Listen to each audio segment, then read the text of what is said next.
2010 Snowball Derby winner Johanna back home again for the 2013 running of the Super Bowl of short track racing. Jo, welcome back home. Are you ready to go win a second Snowball Derby? I'm ready. Just hearing you say Snowball Derby gives me the chills. I love this race. It's the best race of the year.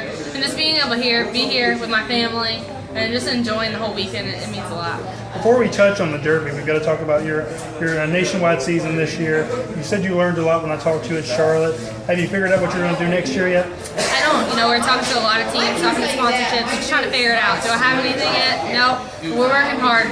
We're trying to get us out there next year and doing everything in my possible way to just keep me in a race car. You kind of had some bad days at the Derby since winning in 2010.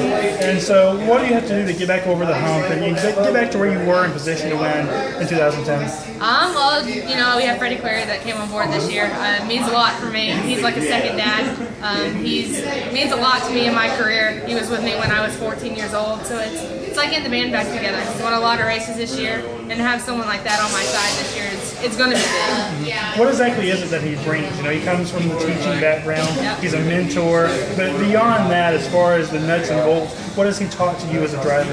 He's so smart, and just the way he goes about every race weekend, he is so particular on everything he does in a race car and how smart he is. You can talk to Freddie for about a minute, and you can learn so much from him, more than you would do looking up on the internet. I'm serious. He's a smart guy. He's fun to work with, and he makes me calm. You have to have someone that's going to pump you up and keep you calm and believe in you, and he definitely does. He's a textbook. Oh, yeah. This year you've been running all the big tracks in NASCAR. When you come back, I know you ran Montgomery earlier in the summer, but how hard is it to get back into that short track mentality? Because it's a different brand of racing.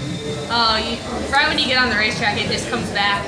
I've been racing at Five Flag Speedway since I was 13 years old. So once I get on that racetrack, I can probably drive with my eyes shut for sure. Dillner kind of stole my thunder when he brought up the move you made on Landon Castle, and he did ask you what would you call it. You called it aggressive. When you think back to how that race played out, the closing laps, you did get into the back of Landon. It is just short track racing, right? It's short track racing, but it was definitely just seeing the last couple of laps, and you're thinking Snowball Derby, Snowball Derby, Snowball Derby, and you're going to do everything in your power to make it happen. And I made a move. Should I have waited? Probably, but that was my opportunity that I had to make the best of, and I went for it. You never know when you'll get a second one. No. And the second one might come this year. Johanna looking for a second Tom Dawson Memorial Trophy.